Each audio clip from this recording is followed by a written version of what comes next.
Welcome to Morningstar. Making another appearance as stock of the week is oil company BP, which has just reported a sharp rise in annual profits.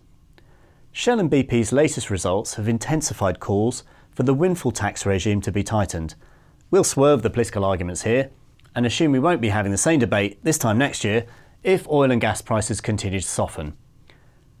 From a new investor's point of view, making decisions based on bumper results from the year before can be perilous.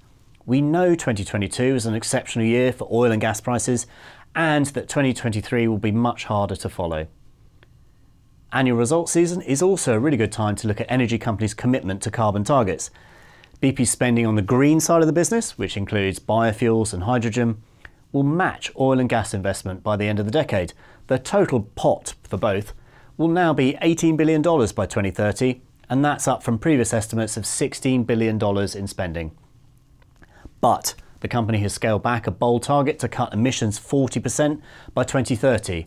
It's now committing to a 25% reduction. That's a more ambitious plan than its rivals, but it has been seen as a sign of weakening corporate resolve amid concerns over energy security, affordability and political risk. BP shares are up more than 30% from the same point a year ago. That leaves them close to being fairly valued according to our analysts. Should investors buy Shell instead? Well, their shares are also fairly valued by our metrics.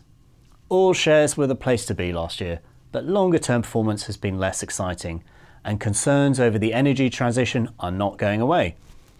Dividend wise, BP's full year payout will be 11% higher than in 2021 and shares yield just shy of 4%. For Morningstar, I'm James Gard.